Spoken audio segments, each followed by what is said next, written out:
Learn English Easy today. We're looking at a tale of two very different yet deeply destabilizing stories that are absolutely dominating the headlines right now in January 2026. Exactly. On one hand, you have this incredibly local, visceral tragedy. We're talking about the domestic crisis that's unfolding right here in Minneapolis, the fatal shooting of Renee Good by an IC agent.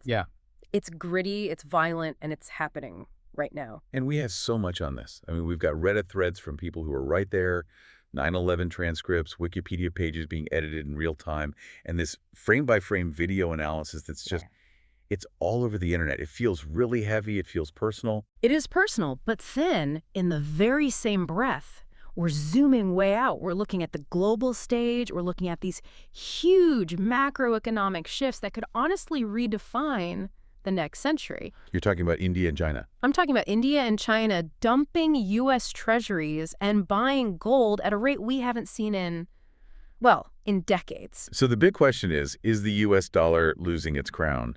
And I guess the bigger question for us is, why are we talking about a traffic stop in Minnesota and a central bank spreadsheet in Beijing in the same conversation? Because they're actually about the exact same thing. Okay, which is? Trust. Trust. Sovereignty and trust. It's trust in what you see with your own two eyes when you watch a video of a police encounter, and it's trust in the currency that, basically runs the global economy. So when trust starts to erode in the institutions at home, the police, the government, the media, it cracks the foundation of the country standing abroad. That's it, exactly. If the social fabric starts to tear, the currency is usually not far behind. Instability is an export. So I think we have to start with the story that has everyone on edge. Right. We need to unpack the killing of Renee Good. Let's do it. But let's separate the facts from the spin. We should set the scene first. The date is January 7th, 2026, Minneapolis. Right. And the context here is absolutely critical. This wasn't some routine traffic stop. This was happening as part of something called Operation Metro Surge. Okay, what is that? It's the Department of Homeland Security's largest ever immigration enforcement operation on domestic soil. We're talking about 2,000 federal agents deployed to the Twin Cities area. 2,000. I mean, that's not a police action, that's an army. It's a saturation force. And you can imagine the atmosphere in the city was already incredibly tense because of this. You have federal checkpoints, you have these unmarked federal vehicles on residential streets.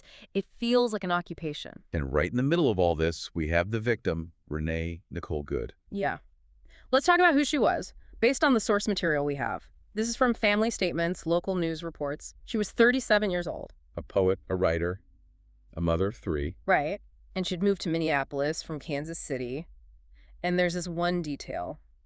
She was apparently considering a move to Canada, specifically after the 2024 election results. So it sounds like she was already feeling uneasy, let's say, with the political climate. Very. But her family is very clear about this. They describe her not as some frontline activist, not a revolutionary. She was a citizen, a mother, just living her life. She wasn't at a protest. She was in her car. And then on the other side of this, we have the agent, Jonathan Ross. Identified by the Star Tribune almost immediately from court records, his background is highly, highly relevant to how this all played out. He's an ICE agent, but there's more to it than that. Oh, much more. You look at his service record. He's a firearms instructor. He's a former SWAT team member. His entire training is geared towards high-threat, split-second, lethal force scenarios. And I saw a note in the sources about a prior incident, something that happened in 2025 involving a vehicle. Correct. He was involved in an incident where he was reportedly dragged by a suspect's vehicle. And why does that specific detail matter so much here? It's all about psychology. I mean, in any kind of law enforcement analysis, prior trauma informs threat perception. If you've been dragged by a car before, your brain is fundamentally rewired. You are hyper alert to seeing a moving vehicle as a lethal weapon instantly. So that history becomes a critical piece of context for what happens next. It's maybe the most critical piece. Yeah. So let's walk through the timeline. This is pieced together from the ABC News video analysis and some really detailed logs on Wikipedia. Okay. It all starts at precisely 9:35 and 5 seconds in the morning. Yeah. Renee Good's vehicle, it's a Honda Pilot, is stopped in the street. It's kind of positioned sideways, blocking part of the lane. So she's blocking the way. Partially. But Agent Ross, who's driving a big Nissan Titan truck, he's able to maneuver around her. So it's not a total blockade. Then the interaction starts. Ross gets out of his truck. He starts filming her with his phone. And this is where we get that audio, right? Yeah. And I mean, listening to it is just heartbreaking in retrospect. Renee is recorded saying, "That's fine, dude. I'm not mad at you." I'm not mad at you. It sounds so calm. Almost like she's trying to de-escalate, like she's managing his emotions for him. It's a classic response in these high-stress encounters. She's trying to lower the temperature, but then her partner, Becca, who's in the passenger seat, she speaks up, and she starts challenging the agents. About their faces being covered. Yeah, they're wearing balaclavas, which is part of the standard gear for this operation. But, to a civilian, it's terrifying. Becca says this one very specific line. She yells, "U.S. citizen, former fucking veteran." She's pulling rank, in a way. She's establishing their status. We belong here. You can't just intimidate us. I served. Exactly. She's trying to use her veteran status as a shield, but the whole scene is just devolving into chaos. You have other agents arriving, and you have witnesses reporting that conflicting orders are being shouted. That's a recipe for disaster. Absolutely. One agent is apparently yelling at them to drive away, while another one is screaming at them to get out of the car. Because you're in that car, what do? One guy with a gun says go, another guy with a gun says stay. Your brain just freezes, you panic. And that panic is what leads us to the critical moment. The timestamp is 09:37:08 a.m. Agents are approaching the vehicle now. Ross is right there. And this is a tiny detail from the frame-by-frame analysis that you would absolutely miss if you weren't looking for it. Ross switches his phone. Switches it? What do you mean? He moves his cell phone from his right hand to his left hand. Okay. Why does that matter? Is that just a nervous nick or something? No, not at all. He's right-handed. By moving the phone to his non-dominant hand, he is clearing his gun hand. His dominant hand is now free. So he's getting ready. In tactical terms, this is what's called a premeditation of a threat response. He isn't reacting to something. He is preparing to shoot before the car has even made an aggressive move. In his mind, the situation has already become lethal. And then the car moves? At 09:37:13, so 5 seconds later, Good reverses the Honda just a little bit, probably just to get a turning radius, and then she drives forward and to the right. To the right. So away from Agent Ross. That is the absolute crucial point of contention in all of this. The video analysis shows she turns the wheel away from him. She is trying to merge into the flow of traffic, to flee the scene, to get away from the confusion. Where is Ross standing at this point? He's at the front left of her car. So as the car moves forward and turns right, it's moving past him and away from him. And as it passes him, he fires. How many shots? 3 shots in under 1 second. My God, under a second. That's pure reaction. It's muscle memory. It's training. 1 bullet goes through the front windshield. The other 2 go through the driver's side window. Okay, so he's shooting into the side of the car as it's passing him, not as it's coming at him. That's what the bullet trajectory suggests, and the medical report seems to back this up completely. The report from the fire department confirms 4 gunshot wounds. 4? I thought he fired 3 shots. Right, but 1 bullet can cause multiple wounds. The report lists 2 in the chest, 1 in the forearm, and 1 in the head. But here's the key detail. The headshot was on the left side of her head. Which means the bullet had to have come from her left. So she was beside him, or passing him. If she were driving directly at him, the shot would have been to the front of her head. Exactly. Physics doesn't lie. She was not driving head-on into him when that fatal shot was fired. She was moving past. And the aftermath. I mean, reading these Reddit threads, these witness accounts, it's just pure chaos. The car crashes into a pole. She crashes into a utility pole. And then another detail emerges that has just fueled so much of the public outrage. A bystander, who says he's a physician, runs up to the car to try and help. To render aid. Right. He identifies himself, he tries to check her pulse, and an agent blocks him. And according to the source, the agent says, "I don't care." I don't care. That's the quote that's been reported. "I don't care." Wow. That brings us to the whole next layer of this, doesn't it? Because we have the facts, right? We have the timestamps, the bullet holes, the hand switch with the phone. But then we have the story that's being told about those facts. We're entering what one of our sources calls the war of frames. This comes from the work being done at the University of Washington Center for an Informed Public, right? Kate Starbird's research. That's right. And it's absolutely fascinating. Her argument is that modern misinformation, and it isn't always about just making up fake facts out of thin air. It's often about creating faulty frames. Okay, can you break that down for us? What is a frame in this context? So think of it like an actual window frame. You can look through one window in a room and see a beautiful garden. You can look through another window in the same room and see a burning building. The reality outside hasn't changed, but the frame you're looking through dictates what you see, what you focus on. So two people can watch the exact same video of Renee Good's death. And see two completely different, mutually exclusive realities. It all depends on the frame that has been built for them ahead of time by politicians, by media, by their social circles. Okay, so let's look at the two competing frames here. First, the official frame, the one coming from the Department of Homeland Security and the administration. Right. Almost immediately after the incident, DHS Secretary Kristi Noem releases a statement. And the language she uses is very, very deliberate. She says that Renee Good attacked the agents. Attacked. That's a powerful verb. And that she attempted to run them over. Again, it's active, it's aggressive. It immediately positions Renee as the aggressor and the agent as the victim acting in self-defense. It turns the narrative completely on its head. And that frame gets amplified right up the chain of command. Vice President J.D. Vance comes out and calls it a tragedy of her own making. Oof. That's cold. It's a classic rhetorical move. It absolves the state of any responsibility.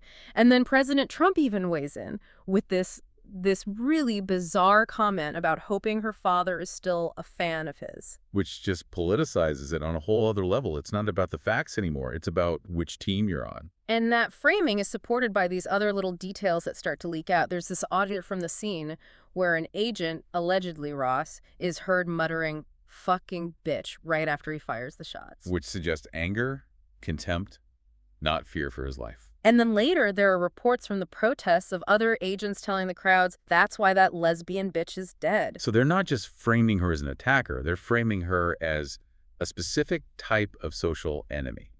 A lesbian, an outsider, someone who deserved it. Exactly. That's the official frame in all its ugliness. But then, almost instantly, you have the counter frame that rises up to challenge it. This is the frame from the public, from media analysis, from the people watching the video at home. And this frame is built on all the visual evidence we just talked about. The fact that she waved another car through just moments before. She wasn't some raging maniac. The fact that she turned the wheel away from the agent. The fact that the agent remained upright. He wasn't hit. He wasn't knocked down. He wasn't dragged. The visual evidence directly contradicts the official story of him being under attack. So this just explodes online. It becomes a framing contest. Within minutes of the video hitting the internet, it is an all-out war for the narrative. And the consequences are very, very real. We're not just talking about angry tweets here. No, we're talking about massive protests in Minneapolis, New York City, across the country. And it becomes a cultural flashpoint. You have major artists, people like Duran Duran and Bruce Springsteen writing songs about her or dedicating performances to her. Bruce Springsteen. Right. Yeah. There's a report he dedicated the Promised Land to her at a concert. When the boss gets involved, a story has cut through the noise and hit the national psyche. It's not a niche issue anymore. What about the legal side of things? It sounds like an absolute mess. A complete and utter mess. The FBI steps in and takes over the entire investigation. Which freezes out the state and local police. Completely. The state attorney general, the county prosecutor, they're all sidelined. The federal government takes control of the narrative and the evidence. And then you have a bombshell, a mass resignation from inside the Department of Justice. The Civil Rights Division. Why did they quit? These are career prosecutors. They don't just walk out the door over nothing. According to the sources, it was because they were being pressured to investigate the widow, Becca. Investigate the widow? For what? For anything. The pressure from the top was to find something, anything, to support the official frame. They wanted dirt on Renee or Becca to justify the shooting after the fact. A fishing expedition. Exactly. And these career prosecutors, they refused to be a part of it. They saw it as a perversion of justice, and they walked out en masse. That is a staggering vote of no confidence in the system from the people inside it. When the Justice Department's own civil rights lawyers are quitting because they can't stomach the orders, that says everything. It really does. And it leads us perfectly to our transition. Because what we're describing here, think about it. Protests on the streets, contested narratives, federal agents shooting citizens, government prosecutors quitting in protests. This is a picture of profound domestic instability. It's a mixture of a country where the very concept of truth is up for grabs. And here is the fundamental rule about global finance. Markets hate instability. Markets hate it when they can't predict what's going to happen next.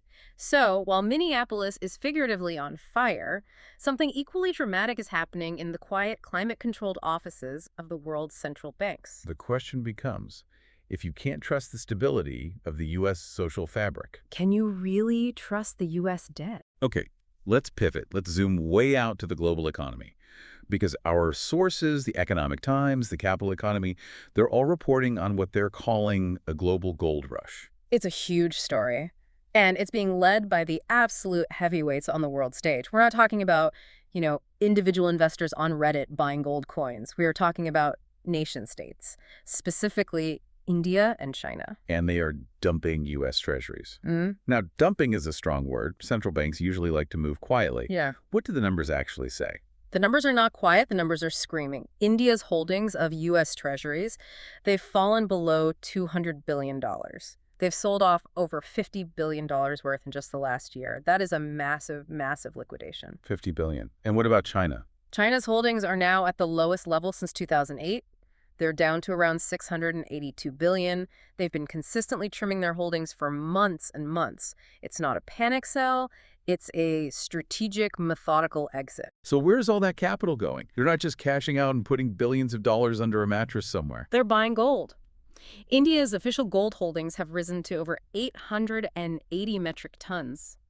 The Reserve Bank of India is actively, aggressively shifting the composition of its reserve basket away from the dollar and towards physical gold. But pause on that. Why gold? I mean, in a world of digital currencies and complex financial instruments, why are we going back to these shiny metal bars? It feels almost primitive. It's the ultimate form of risk management. One of the economists quoted in our sources, a woman named Gaura Sengupta, she puts it very clearly. She says it's about diversifying away from the risk of U.S. valuation losses. Valuation losses. Mm-hmm. Can you translate that into plain English for us? Sure. Think of a U.S. Treasury bond. It's essentially an IOU from the American government. You lend them your money, and they promise to pay you back with interest. But the value of that IOU is entirely dependent on the U.S. dollar staying strong and inflation staying low. Okay. If the U.S. domestic situation creates chaos, like what we're seeing in Minneapolis, or if the government starts printing trillions of new dollars to pay for social programs or military actions, the value of every single dollar in existence drops. So if I'm China and I'm holding $1 trillion in bonds and the dollar loses 10% of its value because of inflation or political instability, I've just effectively lost $100 billion of my purchasing power. You've got it. That's the valuation risk. But there's a deeper reason, too. It's not just about math. It's ideological. It comes back to that word, trust. And this is where that Ponzi scheme comment comes in. Yes. A Chinese economist, Xiao Yu, was quoted in the source material saying that U.S. debt now resembles a Ponzi scheme. That is an incredibly aggressive statement to make about your biggest trading partner. It is. But you have to look at the logic behind it. His argument is that the U.S. is no longer growing fast enough to pay off its debt organically. It's just issuing new debt to pay the interest on the old debt. Which is, by definition, the structure of a Ponzi scheme. Mathematically, yes. And his quote was, China doesn't want to play this game anymore. But it goes even deeper than that. It's not just about the economics of the debt. It's about the weaponization of the dollar. This goes back to the sanctions against Russia after the Ukraine invasion. 100%. That was a watershed moment for the global financial system when the U.S. and its allies froze Russia's central bank assets. They effectively sent a message to the rest of the world. And that message was, if we don't like your politics, we can turn off your money. So if you're a country like China or India, and you see the U.S. political situation getting more and more volatile, like the crisis we just discussed with Renee Good, and you see this new willingness to use the dollar as a geopolitical weapon. You start looking for an exit. You start looking for insurance. And gold is the ultimate insurance policy. It's what the experts call a strategic reserve asset because it has no counterparty risk. Okay, another term. What does no counterparty risk mean? It means there is no one on the other side of the transaction who has to make good on a promise. If you hold a U.S. bond, you are dependent on the U.S. government's promise to pay you back. There's a counterparty. If you hold a physical gold bar in your own vault in Mumbai or Beijing, you don't need anyone's permission. It's yours. The U.S. government can't freeze it. They can't devalue it by printing more of it. It's sovereignty in metal form. That's a great way to put it. And the sources are clear.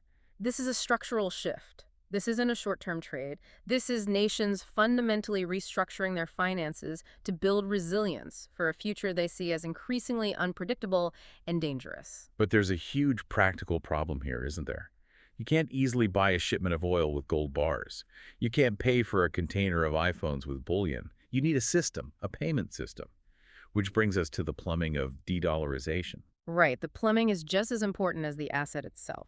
For decades, that plumbing has been SWIFT. Which is the messaging system that banks use to talk to each other to arrange payments. Exactly. It's based in Belgium, but it's completely dominated by the U.S. and its allies. So if the U.S. wants you cut off, you get kicked off SWIFT. You're financially excommunicated. Unless you have an alternative. And China has been busy building one. It's called CIPS. CIPS. The Cross-Border Interbank Payment System. We have a source here from a journal called Vestnik that really breaks it down well. So how is it different from SWIFT? Is it just a Chinese copy? No, it's actually much more ambitious. SWIFT is just a messaging system. It's like the email that tells Bank A to pay Bank B. The actual money still has to move through the dollar-based system. CIPS is different. It's a clearing and settlement system. It actually moves the money, and it does it in Chinese renminbi, the yuan. So it's like a Venmo or a PayPal, but for entire nations, and it completely bypasses the dollar. That's the goal. It is a direct competitor for any country that wants to trade without ever touching the U.S. financial system. So are countries actually using it, or is it just a theoretical alternative at this point? Usage is growing steadily, but what we're also seeing is a huge rise in something even simpler, just direct bilateral trade. Two countries agreeing to trade with each other using their own currencies. Like the example of India and Russia. Precisely. Our source from GS Score notes that India and Russia actually doubled their trade using rupees and rubles in 2024. And even more stark is the data from Anadolu Agency. It reports that Russia and China now conduct over 99% of their trade in their own national currencies. 99%. So the dollar has been effectively erased from the Russia-China trade relationship. It's gone. That is a perfect example of what economists call financial fragmentation. The single globalized dollar-denominated system is breaking apart. It's fracturing into blocks. You have the dollar block, and now you have this emerging anti-dollar block built on gold and local currencies. I want to talk about this one theoretical paper we found, the one from ArcStiv, the Physics and Math preprint server. It's called Geopolitical Tensions in Financial Networks. It talks about a tipping point. This is the part that, frankly, is a little terrifying. The paper uses game theory to model how and why a country would choose to leave a dominant payment system like SWIFT. Okay, break down the game for us. So normally, what they call network effects keep everyone locked into SWIFT.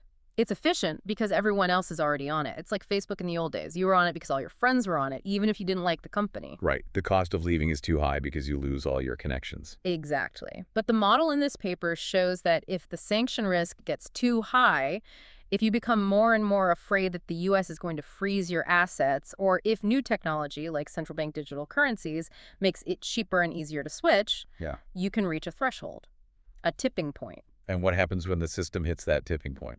A sudden, catastrophic mass migration. The model predicts that the system appears stable, stable, stable, and then all at once, it collapses. Everyone rushes for the exit at the same time because no one wants to be the last one left holding the bag. It happens slowly, and then all at once. So the argument is that we might be in that slowly phase right now. The data from 2024 and 2025 would strongly suggest that. The gold buying, the rise of CIPS, the rupee-ruble trade, these are the tremors before the earthquake. The big question is, what's the trigger that finally causes the avalanche? Well, looking at the U.S. response, it seems to be, I'm going to say erratic. Which doesn't seem like a great strategy for keeping everyone in the club. Erratic is a polite word for it. We have this great report from Awayon that analyzes the Trump administration's handling of India specifically, and it is just a wild ride. It reads like a roller coaster. It really does. One week, President Trump is calling India a dead economy and threatening them with massive tariffs. The very next week, he pivots, calls Prime Minister Modi a good friend, and declares India to be an indispensable partner. It sounds like he's realizing he can't fight a war on every front at the same time. That's the core of the analysis. The U.S. simply cannot afford to alienate India, while China and Russia are building this anti-dollar alliance. India is the great swing state of the global economy. If India fully commits to the other side, the game changes dramatically. So he's trying to use the stick and the carrot at the same time. Right. But for the rest of the world and for the financial markets, it just creates more noise, more uncertainty, more reason to look for a safe haven like gold. So where is Europe in all of this? Can the euro step in and become a viable alternative? If people are nervous about the dollar, why not just switch to the euro? We actually have a report directly from the European Parliament on this very question, and the short answer is no. Why not? The EU is a massive economy. It is, but the euro has stagnated. It's been stuck as a distant number 2 currency for years. The biggest problem is that their financial markets are too fragmented. What does that mean? It means there isn't a single, deep, unified market for European debt, like there is for U.S. debt. If you're a Saudi sovereign wealth fund and you need to park $50 billion somewhere safe and liquid for a week, you do it in U.S. Treasury bonds. You can buy and sell them in seconds. You can't do that with German bonds or French bonds or Italian bonds. The market isn't deep enough. And they're also worried about being left behind on the technology front, right? With crypto and stablecoins. They're terrified. The report specifically mentions their fear of euro-backed stablecoins that are issued and regulated outside of the EU. They feel like they're losing control of the future of their own currency. So Europe is on the defensive. They're not in a position to challenge the dollar's dominance. And they have the memory of that failed experiment, Instex. I remember. Oh, yeah. Instex. That was the European Union's big attempt to create a system to trade with Iran and get around U.S. sanctions. It was basically a complicated barter system. And did it work? It was a spectacular failure. It processed almost 0 significant transactions. But it's an important lesson. It shows just how incredibly difficult it is to break free from the dollar's orbit. The network effect is immensely powerful. But the fact that they even tried, the fact that America's closest allies were actively trying to build a system to bypass U.S. sanctions, that tells you everything you need to know about the erosion of trust. Exactly. It's all connected. So let's bring it all back together. We start with Renee Good in Minneapolis.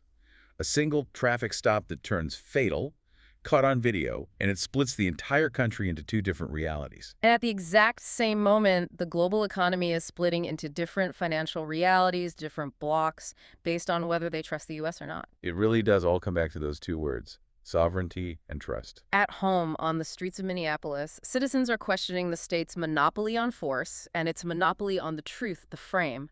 They are saying, we don't believe your official report, we believe what we see with our own eyes on this video. And abroad, in the central banks of Beijing and New Delhi, nations are questioning America's monopolies on the global financial system. They're saying, we don't trust your dollar anymore. We trust this gold bar that we can hold in our own vault. When trust erodes, people and nations look for hard alternatives. They want something real. Whether that's the raw video evidence of a shooting instead of a polished press release, Or a physical bar of gold instead of a digital entry in a U.S. Treasury bond ledger. They want something the system can't easily manipulate or explain away. that artsif paper and its tipping point theory is really sticking with me. It should. It's a chilling model. Because if a single grainy cell phone video of Renee Good's death can tip a major American city into chaos in less than 24 hours, what happens when the $200 trillion global bond market finally hits its own tipping point? And the really scary question is, are we already past the point of no return? Have we already crossed that threshold and we just haven't looked down yet to realize it's been free fall? Something for all of us to think about, I guess.